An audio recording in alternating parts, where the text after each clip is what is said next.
Ah, imagina só descobrir que o mapa do Brasil, tipo aquele mesmo que a gente decora na escola com aquelas fronteiras coloridinhas e super bem definidas, é na verdade o retrato de uma trégua frágil. Uhum. É uma imagem muito forte essa. Pois é, aquelas linhas sólidas que separam os nossos 26 estados, elas não são simples realidades geográficas, sabe? Elas são cicatrizes de ameaças políticas de séculos atrás, disputas de poder por bilhões de reais e, claro, o medo constante que assombrava os líderes do passado de que o país pudesse simplesmente se despedaçar a qualquer momento. E isso causa uma quebra de expectativa brutal, né? Porque existe um conforto psicológico enorme em olhar para o mapa impresso. A mente humana adora estabilidade. Com certeza. Quando a gente vê o território dividido naqueles blocos nítidos, a sensação imediata é de uma ordem inabalável, como se o país tivesse nascido exatamente com aquele formato totalmente blindado contra qualquer mudança. Exato! E a nossa missão na exploração de hoje é justamente provar para quem acompanha a gente que essa sensação de ordem é uma grande ilusão. O mapa que a gente conhece é um organismo vivo, sabe? É tipo um quebra-cabeça que passou o século XX inteirinho sendo montado e desmontado. É um trabalho contínuo. E para guiar quem nos ouve por essa história toda, nós mergulhamos num compilado de fontes fascinante. A gente tem desde os bastidores da Constituição de 1988, mapas raros, tipo a Carta Geral do Luiz Teixeira, lá de 1568, mostrando as capitanias hereditárias, até os dados demográficos mais recentes do IBGE. E olha, a primeira coisa que esse material nos força a fazer é questionar a própria etiqueta que a gente usa, né? Nós chamamos essas divisões de estados. Mas o título de estado no Brasil, se a gente olhar sobre a lente do direito internacional e da teoria política, carrega uma armadilha institucional imensa quando comparado com outras federações pelo mundo. Certo, vamos desempacotar isso logo de cara. A nossa Constituição define a organização política do Brasil como uma federação, certo? Certíssimo. O texto diz claramente que a União, os estados, o Distrito Federal e os municípios são, entre aspas, autônomos. Mas a palavra autônomo aqui faz muito malabarismo. Se a gente olhar para os Estados Unidos ou para o Canadá, o peso de ser um estado federado é de uma magnitude, nossa, completamente diferente. É outro mundo. Lá a autonomia não é uma figura de linguagem, sabe? Estados americanos e províncias canadenses podem legislar sobre o núcleo duro da vida civil. Uhum. Eles decidem, por exemplo, se vai ter pena de morte, definem regras cruciais sobre aborto, leis trabalhistas. A vida jurídica pode virar de cabeça para baixo simplesmente porque você cruzou uma fronteira rodoviária. Caramba, é verdade. No Brasil, o poder central monopoliza essas questões. O direito penal, o civil, eleitoral, o do trabalho, é tudo ditado de forma unificada pela União. Pensando nisso, sabe qual é a melhor analogia para a autonomia dos estados brasileiros? É a de um adolescente que ainda mora na casa dos pais. Ah, essa é boa. Esse adolescente tem a sua independência, ele pode escolher a cor do quarto, decidir a que horas vai arrumar as gavetas, até como gastar a própria mesada. É o equivalente ao nosso autogoverno e autoarrecadação, porque os estados elegem os governadores, os deputados estaduais, cobram impostos locais. Mas no fim do dia, Mas no fim do dia, o adolescente não tem autoridade para mudar as regras pesadas da casa. Quem dita os valores e as punições maiores, tipo a que horas a porta tranca, são os pais. A verdadeira soberania mora lá na capital federal. o que é fascinante aqui é entender o motor histórico que criou essa limitação, porque o desenho de uma federação é sempre uma resposta à forma como o país nasceu. Uhum. O modelo americano, por exemplo, é o resultado clássico de forças centrípetas. Eram 13 colônias que já eram completamente independentes entre si e que, depois de se livrarem da Inglaterra, precisaram abrir mão de parte dessa soberania para criar um governo central que as unisse. Então, a força centrípeta significa, basicamente, peças independentes sendo puxadas para o centro para formar um bloco maior, né? Eles cederam esse poder voluntariamente. Exatamente. Mas, lendo os documentos do nosso período imperial, eu fiquei chocada porque o movimento do Brasil foi diametralmente oposto. Era um bloco de concreto super sólido e centralizado desde a coroa portuguesa. O que levanta uma dúvida óbvia. Qual? Se o império já centralizava tudo, mandava em tudo e a máquina estava funcionando, por que diabos inventar essa história de criar estados? Por que o poder central simplesmente não esmagou a resistência e manteve o controle total? Aí que tá. Porque a máquina centralizada estava a um passo de colapsar sobre o próprio peso, sabe? Durante o Império, lá com a Constituição de 1824, o imperador exercia o famoso poder moderador. Isso dava a ele o direito absolutista de nomear diretamente os presidentes de cada província, sem consultar ninguém ali da região. A província não escolhia quem a governava. Só que a economia brasileira começou a mudar drasticamente na segunda metade do século XIX. O eixo financeiro saiu lá do Nordeste açucareiro e desceu direto para as fazendas de café do Sudeste, né? Exato. E os barões do café começaram a fazer as contas. O estado de São Paulo, especificamente, virou uma máquina de gerar riqueza. A elite paulista percebeu que estava basicamente financiando a luxuosa corte imperial lá no Rio de Janeiro, Pagando a conta toda. pagando a maior parte dos impostos, mas sem ter autonomia política nem para construir uma estrada de ferro sem ter que pedir a bênção do imperador. A tensão ficou insustentável. Figuras como Tavares Bastos já combatiam o que eles chamavam de imperialismo da capital. Mas o ponto de ruptura mesmo veio em 1887. O Manifesto de Alberto Salles. Lendo os registros desse episódio, olha a audácia da ameaça, é um negócio absurdo. Foi pesada? Ele era um político super influente e basicamente foi a público dizer que São Paulo deveria proclamar a própria independência, instaurar uma república paulista e simplesmente se separar do Império do Brasil. Ele jogou a carta da secessão na mesa, sem medo. A tese dele era de que as outras províncias, vendo o sucesso econômico de um São Paulo independente, fatalmente iam acabar implorando para se anexar a essa nova república depois. Nossa! O medo de que o Brasil fosse fatiado em várias pequenas repúblicas, que foi o que aconteceu com a América Espanhola, aterrorizou o poder central. Então a Federação Brasileira, que foi consagrada na Constituição Republicana de 1891, não foi tipo um ideal democrático romântico. Foi puro desespero. Foi um mecanismo de sobrevivência. O centro distribuiu anéis de autonomia para as províncias, transformando elas em estados, justamente para não perder os dedos da unidade nacional. Mas aí, aqui é que a coisa fica realmente interessante, porque se a federação foi essa costura de emergência para manter as fronteiras externas unidas, a história do nosso século XX mostra um apetite insaciável por retalhar as fronteiras internas. Totalmente. Depois da anexação do Acre, ali em 1903, a partir da década de 1940, o governo federal começou a desenhar e apagar linhas freneticamente com a criação dos chamados territórios federais. É que o contexto da década de 40 explica essa pressa, sabe? A gente estava em plena era Vargas, com o mundo sendo engolido pela Segunda Guerra Mundial. Havia uma paranoia latente sobre a segurança das fronteiras terrestres. O vasto interior do Brasil, especialmente ali no norte e no centro-oeste, era visto por Brasília como um vazio demográfico perigoso. Um alvo fácil. Sim, qualquer nação estrangeira poderia invadir e ocupar aquelas áreas, porque a presença do Estado era praticamente nula. A solução do governo foi fatiar áreas de fronteira e criar territórios controlados diretamente pelo presidente da República, sem ter que lidar com a burocracia de negociar com governadores. E é bom esclarecer a mecânica da coisa para quem acompanha a nossa exploração. Um território federal não é um estado, tá? O governador de um território não é eleito pelo voto popular. Não, de jeito nenhum. Ele é indicado como um funcionário de confiança do presidente. É literalmente a União fincando uma bandeira no chão e dizendo, tipo, essa área agora é administrada pelo meu gabinete e pronto. Foi assim que surgiram territórios como o do Guaporé, Amapá, Rio Branco, Ponta Porã e Iguaçu. E embora a estratégia de segurança nacional fosse o motor de tudo isso, os destinos desses territórios foram muito diferentes. Ponta Porã e Iguaçu, por exemplo, lá no sul do país, foram extintos super rápido, em 1946, assim que o contexto da guerra esfriou. Entendi.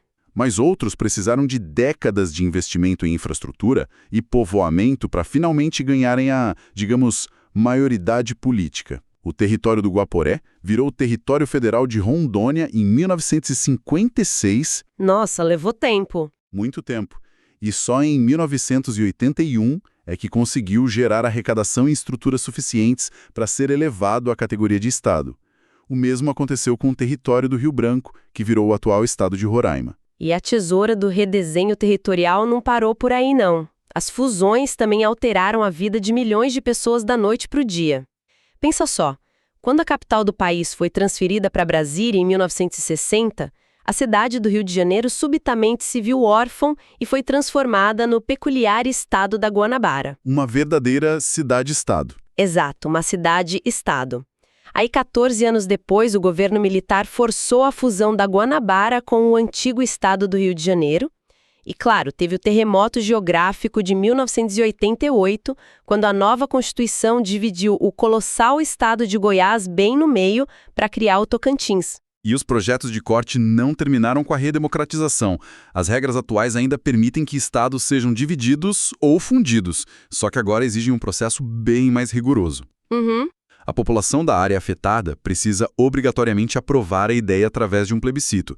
E olha, mesmo com um sim nas urnas, a palavra final ainda é do Congresso Nacional, que precisa chancelar a criação por meio de uma lei complementar. O que nos leva àquele caso emblemático do estado do Pará em 2011. Nos documentos que a gente analisou, tem o registro desse plebiscito que tentou dividir o Pará em 3 pedaços. O Pará remanescente, o estado de Carajás e o estado do Tapajós. Um projeto gigantesco. Gigantesco. A população inteira votou e a maioria simplesmente disse não. O estado continuou inteiro. Mas, folheando os projetos que ainda tramitam lá em Brasília, a gente vê propostas para criar o Maranhão do Sul, o Mato Grosso do Norte. Existe tipo uma fila de regiões querendo a independência estadual. E isso levanta uma questão importante, né?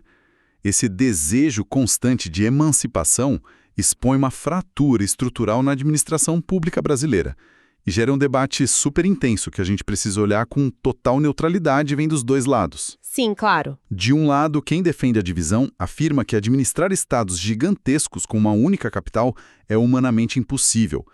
Populações em áreas mais remotas da Amazônia ou do Cerrado passam a vida inteira sem ver asfalto, sem hospital de base, sem policiamento adequado. Só porque o poder político está longe, né? Exatamente. O poder que decide para onde vai o dinheiro está, às vezes, a 1.000 quilômetros de distância. Para quem defende a divisão, a presença física de um governador ali, de uma assembleia local, atrai a máquina do Estado e tira essas regiões da miséria e do isolamento. E olha, a lógica da proximidade governamental faz muito sentido prático. Se o governo está na sua porta, você teoricamente é atendido. Mas os críticos dessas propostas puxam o freio de mão, apontando para a matemática implacável do orçamento federal. O argumento financeiro contrário é muito robusto. O custo de fundar um estado do zero é astronômico, sabe? Essas regiões separatistas, na sua esmagadora maioria, elas não têm indústrias fortes ou uma base de comércio capaz de recolher imposto suficiente para pagar os próprios boletos. Já nascem no vermelho. Nascem completamente dependentes dos repasses do Tesouro Nacional. E tem mais. Criar um novo estado significa inaugurar toda a realeza burocrática, né? É verdade. A conta é alta. Tem a construção de um novo Tribunal de Justiça, a contratação de milhares de juízes, promotores, auditores, sem falar que cria 3 novas vagas vitalícias no Senado Federal. E você ainda tem que bancar uma bancada inteira nova de deputados federais e estaduais. Ou seja, os opositores veem isso não como uma aproximação do Estado com o cidadão, mas como a criação de uma indústria de cargos políticos que vai ser paga pelo imposto do país inteiro, né? Basicamente isso. É um cabo de guerra duríssimo entre a necessidade de levar dignidade a essas populações esquecidas e o perigo de quebrar os cofres públicos financiando novas cortes. Mas enquanto a gente acompanha essas brigas tectônicas aí sobre linhas estaduais, um outro dado nas nossas fontes quase pula da página. E qual seria o verdadeiro caos? A explosão descontrolada de fronteiras aconteceu em um nível muito mais microscópico. Ah, no nível municipal. Sem dúvida. Se conectarmos isso com um panorama mais amplo, a gente percebe que o tecido interno do Brasil foi pulverizado. Só para você ter uma ideia, durante o Império, lá em 1872, o país inteiro contava com meros 642 municípios. Caramba, só isso? Eram cidades com extensões territoriais absurdas que muitas vezes superavam o tamanho de países europeus inteiros. Aí o salto temporal até os dados do IBGE de 2015 é assustador. Nós passamos daqueles 642 para 5.570 municípios. Eu fiquei atônita com isso. Como o país permite essa multiplicação celular de cidades? Pois é, virou um negócio lucrativo. Exato. A autonomia nesses locais funciona através do poder executivo, do prefeito, e do legislativo, dos vereadores. Todos regidos por uma lei orgânica, que é meio que a constituição daquele pedaço de terra. E grande parte dessa explosão ocorreu nas últimas décadas, justamente porque a Constituição garante repasses de impostos federais para as prefeituras. Virar cidade virou um negócio financeiramente viável para muitos distritos. Isso simplesmente inundou o mapa com minúsculas administrações locais. E com tantos municípios surgindo, se torna indispensável mencionar a única grande anomalia nesse mar de milhares de prefeituras, que é o Distrito Federal. Verdade. Brasília foi desenhada com uma blindagem política muito peculiar. A capital não possui municípios. 0. A Constituição proíbe. Mas olha, essa é uma pegadinha clássica, né? As pessoas chamam as áreas ao redor do plano piloto de cidades satélites e assumem que ali existem prefeitos, quando na verdade não tem prefeito nenhum. Não tem. Todo o Distrito Federal é dividido em regiões administrativas. E o detalhe fundamental aqui é que a população dessas regiões não vai às urnas escolher quem vai administrar o bairro deles. É o governador que escolhe. Isso. O governador do Distrito Federal nomeia diretamente cada um dos administradores regionais. A ideia disso, que foi desenhada lá na década de 1950, era evitar que conflitos políticos, paroquiais e disputas de prefeitos locais interferissem no coração da República, sabe? Entendi, fazia sentido na época. Brasília precisava ser o epicentro inviolável do poder da União.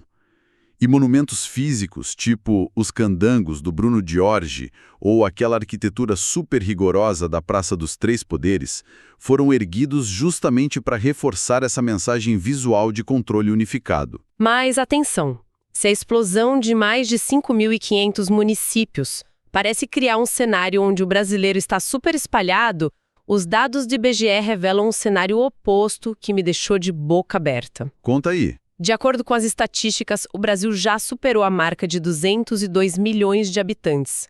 É a quinta maior população global. Só que o arranjo dessas pessoas no espaço desafia a lógica. 17 cidades concentram mais de 1 milhão de habitantes.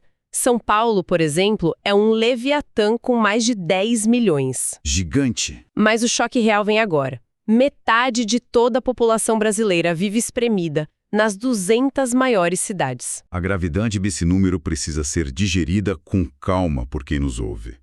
O que o IBGE está nos dizendo é que 100 milhões de brasileiros habitam apenas 3,5% dos municípios do país. É muita gente em pouco espaço. 96% do território municipal brasileiro abriga a outra metade, totalmente rarefeita. Calma, deixa eu ver se eu entendi o impacto real disso.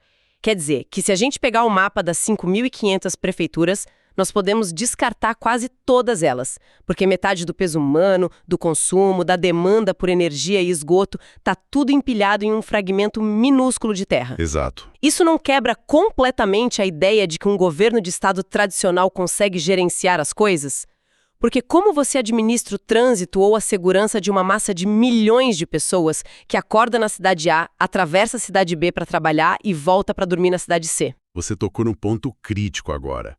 A arquitetura clássica de prefeito cuida da cidade, governador cuida do estado, entra em curto-circuito em locais de altíssima densidade. Não funciona mais. Não funciona. As fronteiras municipais viram linhas invisíveis que a realidade simplesmente ignora. É por isso que a administração pública moderna foi obrigada a criar as chamadas regiões metropolitanas. Ah, claro. O governo precisa forçar prefeituras vizinhas a sentarem na mesma mesa para planejar, sei lá, consórcios de coleta de lixo ou linhas de trem de superfície. Porque um município isolado não tem dinheiro nem jurisdição para resolver um engarrafamento monstruoso que começa dentro dele, mas que só vai terminar 3 cidades depois. Essa hiperconcentração de um lado e a vastidão vazia do outro deixam claro que olhar o país só pelas lentes dos prefeitos e governadores é pedir para ficar cego diante dos problemas estruturais. Com certeza. E aí o governo central percebeu que precisava de um óculos diferente, sabe? Um óculos de alta resolução para enxergar de fato quem nós éramos. É aí que entra a figura monumental do Instituto Brasileiro de Geografia e Estatística. Então, o que tudo isso significa na prática? Olha, até o início do século XX, administrar o Brasil era como tentar pilotar um avião no escuro, sem painel de instrumentos, sabe? Que perigo. Existiram umas tentativas intelectuais isoladas de mapear o país, como a proposta pioneira do Delgado de Carvalho, lá em 1913, mas o Estado não encampara o projeto. Somente após a fundação do IBGE, em 1938, é que a regionalização do território se tornou uma política sistemática e oficial de sobrevivência do governo. Se a gente fosse usar uma analogia médica para entender a evolução do trabalho do IBGE, a primeira divisão regional deles, implementada ali entre 1941 e 1942, foi como tentar diagnosticar um paciente apenas olhando para a cor da pele e a estrutura óssea dele. Bem superficial. Muito. O critério era o de regiões naturais. Eles olharam para o mapa e agruparam tudo pelo relevo, pelo clima e pela cobertura vegetal. Foi assim que nasceu a divisão entre Norte, Nordeste, Este, Centro e Sul. Era um exame puramente físico e externo. Era como organizar uma biblioteca gigantesca só pela cor da capa dos livros, sabe? É uma ótima analogia. Mas um exame puramente físico não revela o funcionamento dos órgãos internos, né? Ou, nesse caso, as engrenagens da sociedade. Exato. A geografia vai muito além da botânica. Ela trata de onde o dinheiro circula e como as pessoas sobrevivem. Então, em 1945, o IBGE tenta aprofundar essa análise, criando as zonas fisiográficas, que já inseriam a posição geográfica e os primeiros aspectos socioeconômicos. Certo. Mas a grande revolução mesmo da lente de aumento do Estado ocorreu na passagem da década de 1960 para 1970. E essa foi justamente a época do tal milagre econômico e da industrialização pesada do regime militar. A urgência de ter dados concretos devia ser altíssima, né? Altíssima. O país estava enriquecendo muito rápido, só que gerando um abismo monstruoso entre o Sul Maravilha e o Nordeste e o Norte. O governo militar tinha aquele slogan de integrar para não entregar. Sim. Eles precisavam de dados para saber onde rasgar rodovias na Amazônia, onde erguer usinas hidrelétricas e onde criar incentivos fiscais para tentar salvar regiões da miséria absoluta. Para isso, o IBGE abandona aquelas métricas velhas e introduz o conceito de regiões homogêneas. Voltando à nossa analogia da biblioteca, foi aí que eles pararam de organizar os livros pela cor e passaram a organizar por tema e relevância, o que permite encontrar o livro certo para resolver um problema específico. E na analogia médica, eles deixaram de olhar só a pele do paciente e passaram a usar uma máquina de ressonância magnética. Exatamente isso. O conceito de região homogênea mistura a ecologia, a história de povoamento daquele local e o motor econômico. Agrupa-se o que faz sentido do ponto de vista do sofrimento ou do desenvolvimento humano. O resultado desse diagnóstico preciso foram umas 5 grandes regiões que a gente usa até hoje: Norte, Nordeste, Sudeste, Centro-Oeste e Sul. Claro, com umas pequenas calibragens de fronteira que aconteceram depois da redemocratização. E o poder dessa ressonância magnética é que ela orienta o talão de cheques do governo federal, sabe? As políticas educacionais, os fundos constitucionais de desenvolvimento que irrigam o Nordeste e o Centro-Oeste com bilhões em crédito barato, os planos do Ministério da Saúde. Tudo se baseia nisso. Tudo isso usa a matriz regional do IBGE para distribuir recursos. Sem essa divisão, seria simplesmente impossível medir se a desigualdade regional do país está diminuindo ou se está aumentando. O que torna o desfecho da nossa imersão incrivelmente palpável. Aquele mapa político pendurado lá na parede da nossa escola nunca foi uma foto de uma paisagem calma. Ele é, na verdade, um campo de batalha consolidado, né? Sem dúvida. As fronteiras estaduais foram forjadas sobre o pavor de rebeliões separatistas lá do Império. O nosso interior foi totalmente fragmentado por prefeitos locais buscando os cofres da União para fundar mais de 5.000 cidades independentes. E as 5 regiões coloridas do IBGE são a ferramenta de inteligência mais avançada que a gente encontrou para tentar salvar o país de morrer de desigualdade crônica. E para os nossos ouvintes, a conexão com a rotina é muito direta. A qualidade do asfalto na rua em que eles andam, o número de médicos na UPA do bairro, a eficiência da polícia que patrulha a cidade, o valor dos impostos que pagam. Tudo isso são resultados matemáticos do local exato onde eles estão posicionados dentro dessa gigantesca engenharia territorial que a gente acabou de descrever. O mapa dito destino dos recursos. E para fechar, tem uma reflexão super provocativa que precisamos deixar no ar para quem está nos acompanhando. Algo que os documentos históricos apontam silenciosamente. O redesenho constante das fronteiras brasileiras no século XX foi impulsionado pelo crescimento explosivo, certo? Uhum. A gente tinha muita gente nascendo, muita gente migrando do campo para as cidades e uma necessidade frenética de expansão. Mas, hoje, os dados atuais mostram uma curva oposta. O país está envelhecendo super rápido e as taxas de natalidade estão despencando ladeira abaixo. É um novo cenário. Então, se o mapa do Brasil precisou ser rasgado e costurado tantas vezes no passado para dar conta da expansão, o que vai acontecer quando o século XXI forçar milhares de cidades pequenas a literalmente encolherem e ficarem sem jovens para sustentar a economia local? Uma excelente pergunta. Será que a gente vai ver um movimento reverso inédito, com municípios falindo e sendo reabsorvidos por seus vizinhos?